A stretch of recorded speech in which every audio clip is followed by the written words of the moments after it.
AITA for telling my sil I won't change my 4-month-old daughter's name for her? I gave birth to my daughter, Ember, 4 months ago. My husband and I both loved her name and that's how it was chosen. We announced the day she was born and nobody said anything negative or gave a reason for us not to use it then. I say this because 3 days ago my sil, who is married to my brother, sat me down and asked me to change the name because it's the name of her stillborn daughter she had with her ex-husband 7 years ago. She told me she tried to keep it quiet but she couldn't let me keep calling my daughter Ember because it's such a painful reminder for her.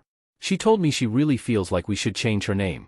I gently told sil that my daughter was 4 months old and her name is on the birth certificate and it would cost us to change it, so we will not. She told me she tried so hard not to say anything and the fact she did eventually break and bring this up should show how hard this is for her and make me more willing to change the name for her sake. I told my husband about it afterward and he felt the same way I did.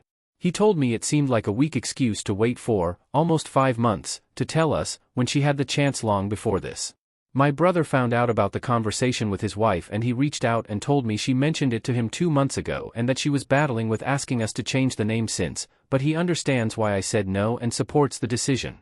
Yesterday she reached out to me again and asked me if we had decided on a new name yet and I told her my answer is still no and she asked why and I told her she waited 4 months to tell us.